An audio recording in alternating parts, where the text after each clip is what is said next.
الله رب العالمين والعاقبة للمتقين الصلاة والسلام على أشرف الأنبياء والمرسلين وعلى آله وصحبه أجمعين إن الحمد لله الصلاة والسلام على أشرف الأنبياء والمرسلين وعلى آله وصحبه أجمعين শুকরিয়া মহান আল্লাহ তাআলার দরবারে যার অশেষ মেহেরবানিতে আজকে এত বড় একটা সুন্দর মহৎ এবং হৃদয় বিদারক ঘটনার প্রেক্ষাপটে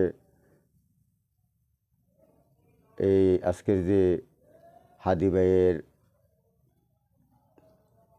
জানাজা সেই জানাজায় অংশগ্রহণ করতে পেরেছি সেজন্য আল্লাহ সুবহানাহু ওয়া তাআলার দরবারে লাখো কোটি শুকরিয়া আদায় করছি, দুরূদ ও সালাম প্রেরণ করছি মানবতার মহান শিক্ষক জনাবে মুহাম্মদুর রাসূলুল্লাহ সাল্লাল্লাহু আলাইহি ওয়াসাল্লামের উপর। প্রিয় দর্শকবৃন্দ, আসসালামু আলাইকুম ওয়া রাহমাতুল্লাহ।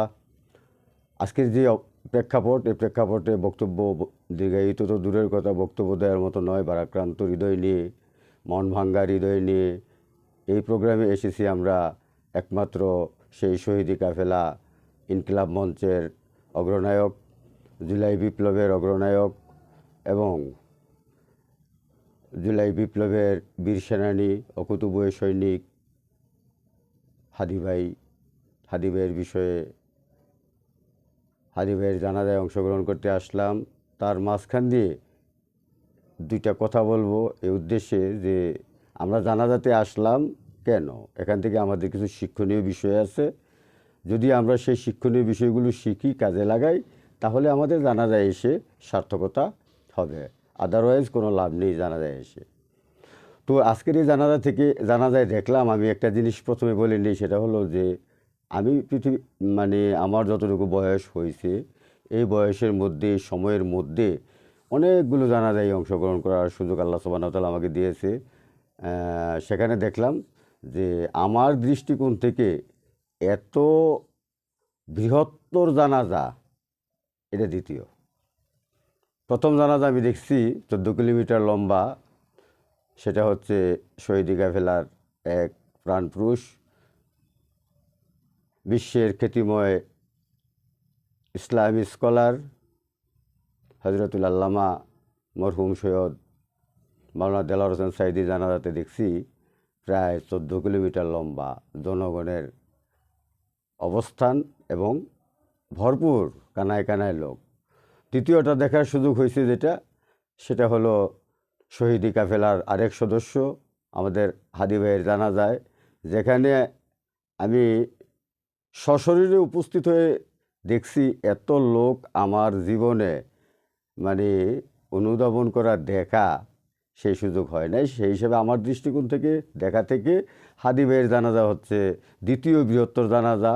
এত লোক বিশ্বের কোনো জানাজায় সাঈদীর জানাজার পরে হয়েছে আমার মনে হয় না।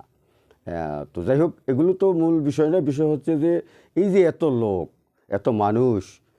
এত মানুষের কান্না, মায়ারোল, সেটা একটাই কারণ, সেটা হচ্ছে হাদি ছিল এমন এক ব্যক্তি, যেই ব্যক্তিটার লক্ষ্য উদ্দেশ্য ছিল এই গুণে ধরা সমাজকে একটা সুন্দর, সঠিক, সাবলীল এবং ফেসিবাদ মুক্ত সমাজ হিসাবে সমাজকে রূপদান করা। আর সেই আন্দোলনকে বাস্তবায়ন করতে গিয়ে, সেই রূপ দিতে গিয়ে জুলাই বিপ্লবে তারা যে সফলতা দেখিয়েছে, তাদের বিপক্ষের লোকেরা যারা জুলাই বিপ্লবের বিপক্ষে ছিল, বিরোধিতা করছে, ফ্যাসিস্ট আওয়ামী দোসররা, তাদেরকে আর সহ্য করতে পারলেন না। তাদেরকে চিরতরে নির্মূল করে দিলেন। আর তিনি শাহাদাতের